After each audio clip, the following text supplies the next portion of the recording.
अस्सलाम वालेकुम मतियुल्लाह जान MJ TV। सुप्रीम कोर्ट में आईनी बेंच के लिए एक बड़ा इम्तहान आ गया है और वो इम्तहान है 9 मई के हवाले से तहरीक इंसाफ की अदालती कमीशन बनाने के लिए आईनी दरख्वास्त और उसके अलावा 8 फरवरी के इलेक्शंस में मुबैना धांधली से मुतल्लिक भी अदालती तहकीकात की इस्तदा जो कि तहरीक इंसाफ की तरफ से ही दायर की गई हैं आईनी दरख्वास्तों की सूरत में। 9 मई के हवाले से एडवोकेट हामिद खान ने आज आईनी बेंच के 5 रुकनी बेंच के सामने पेश होकर कहा कि 9 मई के वाक़यात पर अदालती कमीशन बनाया जाए। जस्टिस जमाल खान मंदोखेल और जस्टिस मोहम्मद अली मजहर, जस्टिस अमीनुद्दीन खान ने बहुत से सवालात उठाए।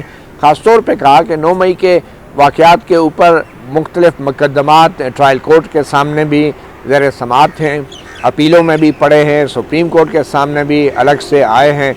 तो इस पे अदालती कमीशन कैसे बनाया जा सकता है, जिस पर एडवोकेट हामिद खान ने दलाइल देते हुए कहा कि अदालती कमीशन इन तमाम मामलात पे इसलिए बनाना ज़रूरी है कि 9 मई के जो वाक़यात हैं इनके पीछे एक कौमी सतह पर एक नेशनल लेवल पे जो कुछ लोग हैं जिनका कोई किरदार हो सकता है, उनके हवाले से कोई तहकीकात नहीं की गई। जस्टिस हसन अज़हर रिजवी ने और जस्टिस जमाल खान मंदोखेल ने कहा कि क्या आप उन लोगों की निशानदही करेंगे जो लोग इसमें मुलव्वस हैं, क्या आप उनके नाम लेंगे? और जस्टिस हसन अज़हर रिजवी ने हंसते हुए कहा कि ये तो फिर आप उनको भी अपने साथ मुलव्वस करार देंगे या उनको भी जो है बेनकाब करेंगे।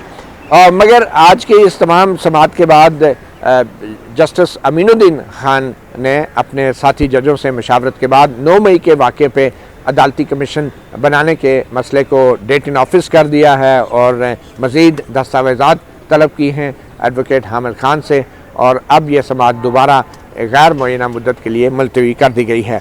दूसरा मामला एडवोकेट सलमान अकरम राजा ने जो PTI की तरफ से उठाया था वो था PTI के ख़िलाफ़ जो इंतकामी कार्रवाइयाँ हैं और जिस तरीके से मुबैना तौर पे PTI के कारकुनों को टारगेट किया गया, उनको अगवा किया गया, उन पर तशद्दुद किया गया, उन्हें लापता किया गया और उसके हवाले से उन्होंने एडवोकेट इंतज़ार पंचोता के साथ होने वाले हालिया वाक़े का भी जिक्र किया। और इस मामले पे भी जस्टिस जमाल खान मंदोखेल का ये कहना था कि इस मामले पे जो लोग मुतासरा हैं उनको शिकायत दर्ज करानी चाहिए थी, उनको अदालतों में मुतल्लिका फोरम पे जाना चाहिए था, जिस पे एडवोकेट सलमान अकरम राजा ने कहा कि इस मुल्क में जो इस वक्त एक रुझान चल पड़ा है, लोगों को उठा लिया जाता है, 60 दिन गायब किया जाता है, उन्हें इतना खौफजदा कर दिया जाता है कि वो वापस आने के बाद किसी किस्म की कोई मालूमात नहीं देते। तो ये काम सुप्रीम कोर्ट का है, ये काम आईनी बेंच का है कि वो इस हवाले से एक्शन ले, कार्रवाई करे, अपने अख्तियारात इस्तेमाल करे, क्योंकि ये तमाम मामला इंसानी हकूक़ से जुड़ा है। जस्टिस अमीनुद्दीन खान ने एक मौके पे अचानक उनके मुंह से ये निकला कि हमने तो सो मोटो का मामला जो है अब जो है वो कुछ मज़ीद कहा नहीं और मगर कहा कि अब जो है ये मुतल्लिका जो केसेस हैं मुतल्लिका फोरम के सामने वहाँ पे ये सुने जाएंगे। शायद वो ये कहना चाह रहे थे कि अब सो मोटो का मामला सुप्रीम कोर्ट में आईनी बेंच ने ख़त्म कर दिया है और किसी किस्म का कोई सो मोटो नहीं होगा। ताहम एडवोकेट सलमान अकरम राजा ने कहा कि भारत में भी जब गुजरात में मुस्लिम कुछ फसादात हुए थे तो उसके ऊपर भी भारत की सुप्रीम कोर्ट ने एक कमीशन बनाया था। इस पर जस्टिस जमाल खान मंदोखेल का मौक़िफ़ था कि ये काम पार्लियामेंट क्यों नहीं करती है और ख़ास तौर पे जो लोगों को उठाए जाने का मामला है, लोगों को लापता करने का मामला है, इस पे जस्टिस जमाल खान मंदोखेल ने कहा कि ये पार्लियामेंट को चाहिए कि वो कानून बनाए और वो इस पर कार्रवाई करे, जिस पर एडवोकेट सलमान राजा ने उनको याद दिलाया कि यह सुप्रीम कोर्ट का भी काम है इंसानी हकूक़ को यकीनी बनाने का। और कमीशन ने फिर भारत में जो कमीशन बना था उसका हवाला देते हुए एडवोकेट सलमान अकरम राजा ने कहा कि भारत ने कहा था कि अदालती कमीशन ने कि ये जो भी फसादात हुए हैं उसमें कुछ रियासी इदारे भी मुलव्वस हैं। और फिर कमीशन ने यह भी देखना है कि जो भी 8 फरवरी को जैसे धांधली हुई तो उसमें कौन से रियासी इदारे जो हैं वो मुलव्वस थे या कौन से दीगर जो अवामिल हैं उनका क्या किरदार हो सकता है। जस्टिस जमाल खान मंदोखेल ने तंज़ किया और कहा कि आपको मालूम है कि 8 फरवरी को जो भी कुछ हुआ तो क्या वो किसी सियासी जमात की एआनत के बगैर हो सकता था? पिछले 7 साल से इस मुल्क में क्या कुछ नहीं हो रहा। और फिर जिस पर एडवोकेट सलमान अकरम राजा ने कहा कि एआनत तो बहुत सौ ने की है और वैसे तो कहा जाता है कि ये जुडिशरी भी बेनिफिशरी है बहुत सारे मामलात की और ये फ़ैसला भी इस हवाले से भी जो है ये फ़ैसला अब कमीशन नहीं करना है जिसके लिए वो ये दरख्वास्त लेकर आए हैं। तो एडवोकेट सलमान हकीम राजा की भी पीटीआई के कारकुनों को टारगेट करने के हवाले से 8 फरवरी के हवाले से और एक्सक्यूज़ मी उन्हें इंतकामी कार्रवाई का निशाना बनाने के हवाले से जो दरख्वास्त थी उसको भी डेट इन ऑफिस करके मुलतवी कर दिया गया है। इस तमाम सूरत हाल पर हम बात करेंगे। हमारे साथ मौजूद हैं जर्नलिस्ट, सीनियर जर्नलिस्ट और कोर्ट रिपोर्टर अदील सरफराज। अदील, बहुत शुक्रिया सर। आज का आईनी बेंच तो बड़ा ही एक डिफ़िकल्ट पोजीशन में था, चाहे 9 मई का मामला हो चाहे 8 फरवरी का मामला हो, पीटीआई के कारकुनों के साथ जो हुआ, एडवोकेट इंतज़ार पछोता का भी जिक्र हुआ। तो आपको लगा कि आईनी बेंच जो है वो काफ़ी डिफेंसिव था और उसकी ये कोशिश थी कि इन मामलात में आईनी बेंच जो है वो न पड़े और इन मामलात में किसी किस्म का कोई कमीशन न बने। आपको क्या तासुर मिला आज की कार्रवाई से? बिल्कुल आपने दुरुस्त ये बात इसकी निशानदेही की है। बज़ाहिर तो ऐसा ही तासुर मिल रहा था कि आईनी बेंच शायद नहीं चाहता कि वो खुद इस मामले को डायरेक्टली हैंडल करे, क्योंकि आपने देखा सबसे पहले जो दरख्वास्त टेकअप हुई थी वो 9 मई वाक़े पे हुई थी और जस्टिस अमीनुद्दीन खान जो कि बेंच के सरबराह हैं, उन्होंने सबसे पहले पूछा ही ये था कि आपकी इस्तदा क्या है, आप हमसे मांग क्या रहे हैं।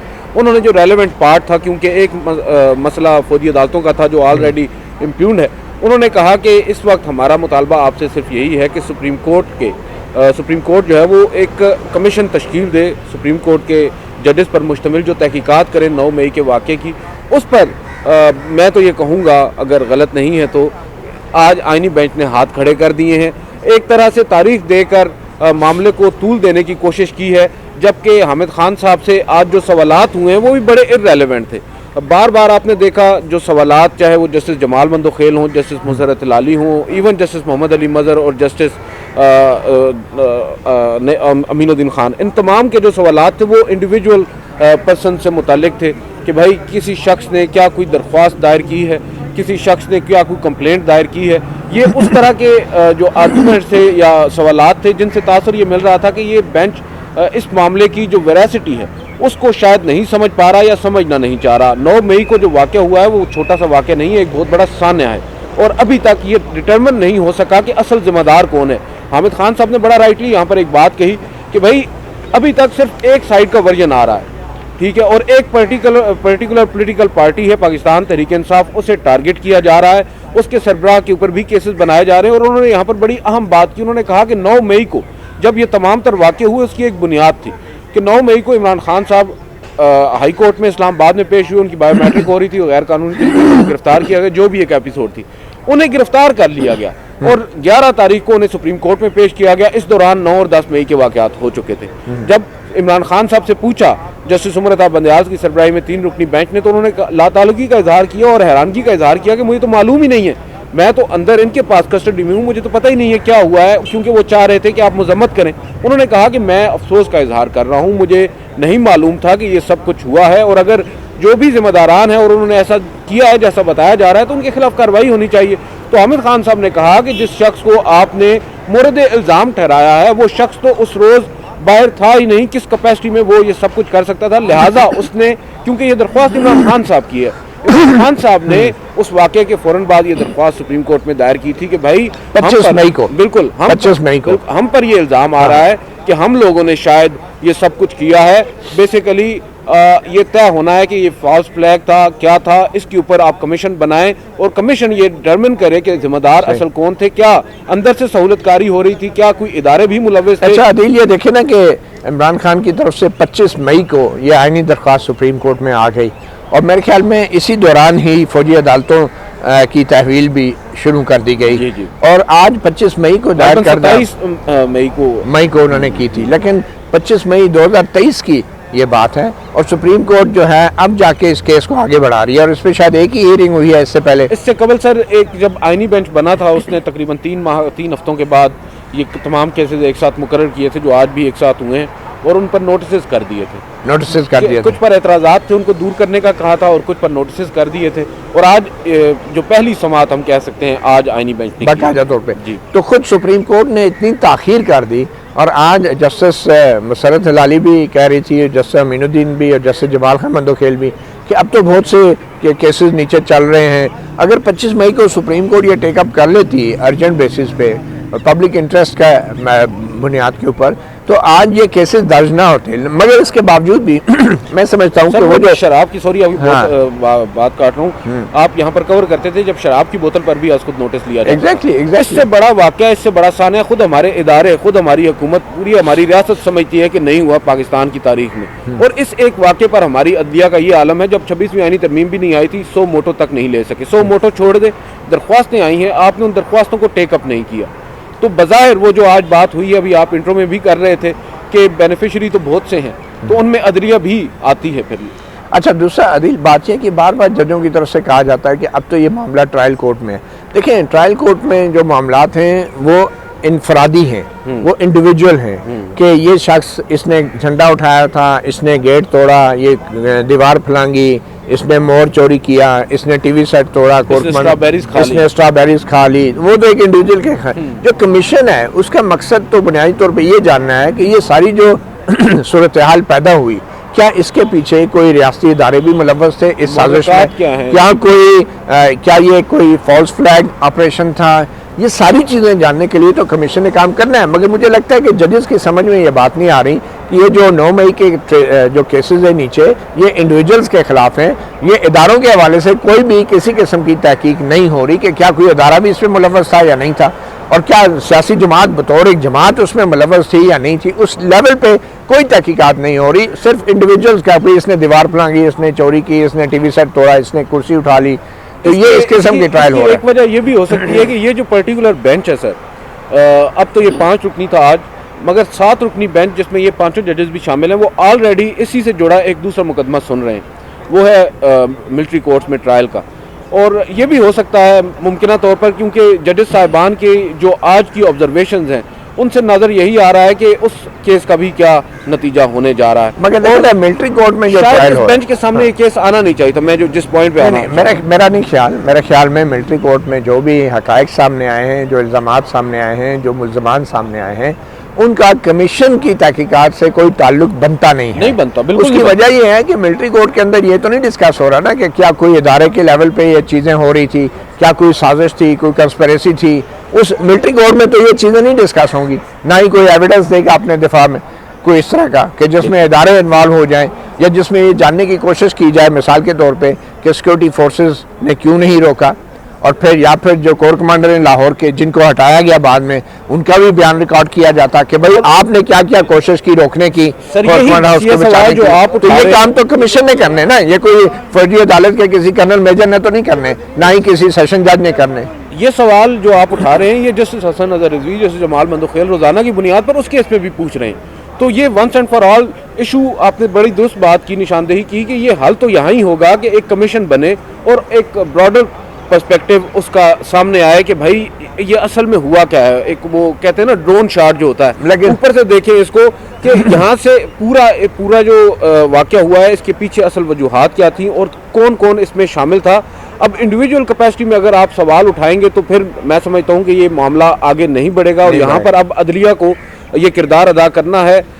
आज उन्होंने गो के इस पर तारीख देते हुए ये ज़रूर कहा है कि आप एडिशनल जो डॉक्यूमेंट्स हैं वो जमा करवाएं, और साथ साथ क्योंकि एक मौके के ऊपर आप जमाल खान मंदोखेल साहब ने कहा कि आपने कहा कि दर्जनों जो जाने हैं वो जा चुकी हैं इस वाक़े के दौरान, क्या आपने किसी का डेथ सर्टिफिकेट लगाया? ये ऑब्जर्वेशन वैलिड है, इसमें कोई ऐसा कोई गलत बात नहीं है। उस वक्त जब ये पिटीशन दायर की गई थी 25 मई की, तो बिल्कुल 26 नवंबर की तरह हुकूमत भी कुछ बताने को तैयार नहीं थी। हुकूमत ये भी बताने को तैयार नहीं थी कि कितने लोग गिरफ्तार किए गए हैं। देखे ना, 9 मई का वाकया है 2023, 25 मई 2023 को यानी दरख्वास्त यहाँ आ जाती है। तो जब 26 नवंबर के बाद इतने अरसे तक हुकूमत की जुबानबंदी रही, वो छुपाती रही और लोगों को वो ये भी नहीं मानती थी कि गोली चली है और कितने लोग मरे हैं। तो मुझे बताएं कि 25 मई तक जब तक यानी दरख्वास्त दायर हो रही थी, वो लोग तो यही समझ रहे थे ना कि बंदे मारे गए हैं, हुकूमत छुपा रही है क्योंकि फौजी तनसीबात में हमला हुआ था। तो अगर उन्होंने लिखा भी है तो आप इसका मजाक उड़ा रहे हैं, बतौर जज बैठ के आप कह रहे हैं कि डेथ सर्टिफिकेट पेश करें। आपने इसको इतनी अहमियत क्यों दी है? आप ये साबित करना चाह रहे हैं कि ये मामला जो है सिर्फ डेथ से मुतल्लिक है, यानी लोगों की हलाकतों से मुतल्लिक है। ये मामला पब्लिक इंटरेस्ट का है, लार्जर कैनवस पे देखा जाए। तो जैसे जमाल खान मंदोखेल और जैसे हसन अजहर रिजवी ये जो सवाल कर रहे थे ये तो वो सवाल है जो सेशन जज तो कर सकता है, लेकिन सुप्रीम कोर्ट जहाँ पे इंसानी हकूक का नफाज कर रही है उसको ये सवालात जेब नहीं देते कि भाई आपने तो लिख दिया 3 लोग मारे गए। तो भाई 25 मई को जब हुकूमत कुछ नहीं बता रही थी तो लोग तो ये सोचेंगे बंदे मारे गए। अब उसमें आप कहते हैं डेथ सर्टिफिकेट लेकर आए, भाई 25 मई को कौन सा डेथ सर्टिफिकेट कहाँ से लाते वो? उस वक्त तो मालूम ही नहीं था, मालूम ही नहीं हो रहा था कि जिंदा भी है। उस वक्त तो ये भी नहीं पता चल रहा था कि इमरान खान को कहाँ रखा गया है। बिल्कुल, ये दिख रहा है कितनी एक स्पेकुलेशन थी। तो स्पेकुलेशन तभी होती है जब हुकूमत इन्फॉर्मेशन नहीं देती। और लोग सुप्रीम कोर्ट आए और सुप्रीम कोर्ट में 25 मई 2023 को आए और आज क्या तारीख हो गई है जनाब? आज फरवरी 28 फरवरी हो गई है, 2025 हो गई है। और सुप्रीम कोर्ट आज जो है 1-1.5-2 साल तक एक लंबी नींद से जागी है मैं कहूँगा। और आज आके वकीलों पे वो तानेबाजी हो रही है कि डेथ सर्टिफिकेट नहीं लाया, आप किधर है डेथ सर्टिफिकेट? कोई नाम दे दे, कोई एक नाम दे दे। मतलब ये वो जुगतबाजी है जो पार्लियामेंट में तो अच्छी लगती है, लेकिन मेरे ख्याल में आईनी बेंच को ये जेब नहीं देता। और वैसे भी दूसरी बात, ये जो बार बार कह रहे हैं कि ये मिलिट्री कोर्ट्स में भी केसेस पढ़ने हैं, ट्रायल कोर्ट्स में भी केसेस पेंडिंग हैं, ये वो केसेस हैं जो आईनी बेंच के सामने नहीं लगेंगे। बिल्कुल, ये कभी नहीं आएंगे क्योंकि ये रेगुलर बेंचेस के सामने जाएंगे या फिर दूसरे लफ्जों में ये गैर आईनी बेंचों के सामने जाएंगे। आज भी 9 मई से जुड़े मुकदमा या अफरीदी साहब के बेंच में सुनेंगे। तो ये कहना कि बाद में कहीं अपील में हमारे सामने आ सकते हैं, इनके सामने नहीं आएंगे और खासतौर पे आईनी बेंच के सामने तो बिल्कुल नहीं आएंगे।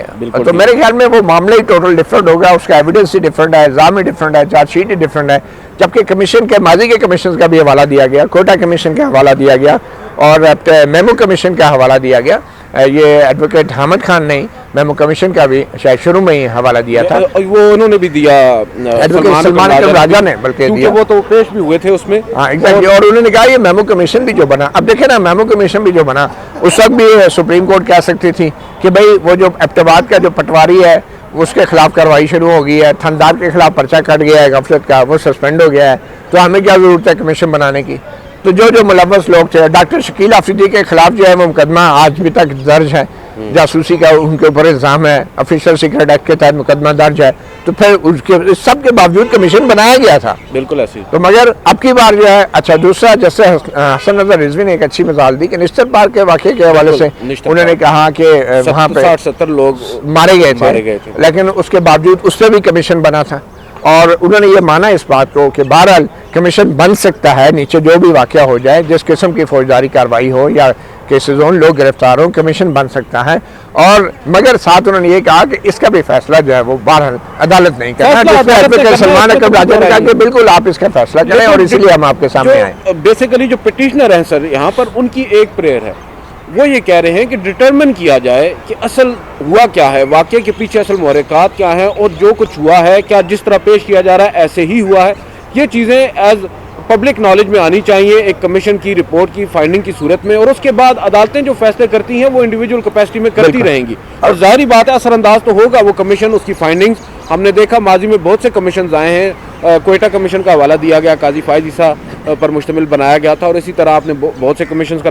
एक और बड़ी सर आज हैरान कुन चीज़ थी, सलमान अकरम राजा साहब जब बिलखसूस पाकिस्तान तहरीक इंसाफ को टारगेट करने की अपनी जो दरख्वास्त थी कि किस तरह टारगेट किया जा रहा है PTI को, 8 फरवरी के इंतखाबात हों या उसके बाद अबडक्शंस हो रही हैं, गिरफ्तारियां हो रही हैं, उन्होंने बातें बताई। उन्होंने बड़ी जो देखें वो जो बात उन्होंने बताई, मुझे उस पर जजेस साहिबान के रिएक्शंस पर बहुत अफसोस हुआ है माजरत के साथ। जिस तरह का रिस्पांस आया है मैं ये एक्सपेक्ट नहीं कर रहा था। बिलखसूस जस्टिस जमाल खान मंदोखेल साहब उनसे इस तरह के सवालात पूछ रहे हैं, जस्टिस मुसरत लाली साहिबा, कि भाई वो खुद कहाँ हैं। जमाल मंदोखेल साहब देखते हैं जी वो अदालत में नजर नहीं आ रहे, वो कहाँ है, वो खुद क्यों नहीं है। उन्होंने कहा मैं पेश कर दूंगा, आप ये तो समझें कि उस बंदे के साथ किया क्या गया, हुआ क्या है। उस बंदे को लेकर जाया गया है, उस बंदे ने 2 महीने वो घर से बाहर नहीं निकला। हम उसके घर जाते थे, उसके घर वाले कहते थे भाई वो ना बोल पा रहा है ना सुन पा रहा है, आप बस उसे छोड़ दें। वो खुद भी हाथ जोड़ के कह रहा था कि मुझे माफ कर दो, मुझे इतना डिस्टर्ब। अब आकर थोड़ा सा वो बाहर निकलना शुरू हुआ और उन्होंने कहा है कि हम उसको पेश भी करेंगे। मुसरत लाली साहिबा बजाय इसके कि ये पूछती कि भाई वो कहाँ था, उसके साथ क्या हुआ, किसने किया, हुकूमत कहाँ है, हुकूमत ने क्या किरदार अदा किया। अटॉर्नी जनरल ऑफ पाकिस्तान ने उसकी बाजियाबी से एक दिन कबल अटॉर्नी जनरल ने कहा कि बयान दिया कि वो वापस आ जाएंगे, ये सवाल नहीं पूछा नहीं। और अगले रोज क्या हुआ ये भी बताया एडवोकेट सलमान राजा ने कि एक दिन अटॉर्नी जनरल ने बयान दिया कि वो बाजियाब हो जाएंगे। अगले रोज एक पूरे ड्रामा किया गया कि ये जनाब अगवाकारों के चुंगल से पुलिस मुकाबले के बाद रिहा करवाए गए। Attorney general barrister Mansoor Usman Awan एक दिन पहले कह रहे हैं कि कल बाजियाब हो जाएंगे और अगले रोज बहुत बड़ा ड्रामा किया गया। और इस पर अटॉर्नी कोई जनरल सवाल नहीं को पूछा इस पे कोई सवाल नहीं पूछा गया। और सवाल क्या पूछा जा रहा है कि उन्होंने शिकायत दर्ज करवाई, क्या वो रिपोर्ट दर्ज करवाई उन्होंने, क्या वो थाने में गए? सलमान अकरम राजा ने कहा कि माय लॉर्ड ऐसे नहीं होता, आप ये देखें उस शख्स की ज़हनी कैफियत क्या है, किस तरह का सलूक उनके साथ रवा रखा जाता है, उनको डराया जाता है, उन्हें धमकाया जाता है, वो खामोश रहते हैं, उनसे बात नहीं होती। बहरहाल मुझे तो आईनी बेंच के इनमें से एक भी जज ऐसा नहीं है कि जो मिसिंग पर्सन के हवाले से कोई स्टैंड ले सके।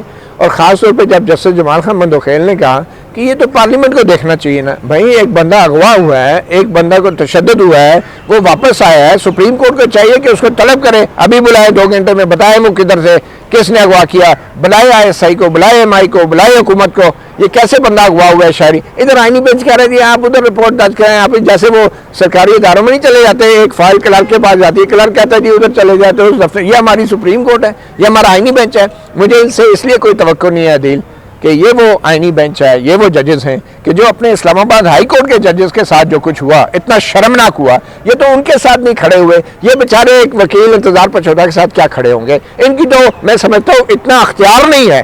बाद में शायद खकान वाली आ जाती है, फिर कहेंगे कि चपड़ासी कह दिया, बात शायद खकान साहब वाली है कि ये आज तक तो 5 जजों को नहीं इंसाफ दे सके जिन्होंने लिख के कहा कि खुफिया अदारे उनको हरास कर रहे हैं, उनके ख़ानदान वाले अगवा हुए, तशद्दुद हुआ, उनके घरों से TV कैमरे निकले, उनके रिश्तेदारों को जो है हरासा किया जा रहा है, उनके वालिदैन को आधी रात को जो है जज साहब के घर के बाहर जज साहब के माँ बाप को छोड़ दिया गया आधी रात को डाले में डाल के।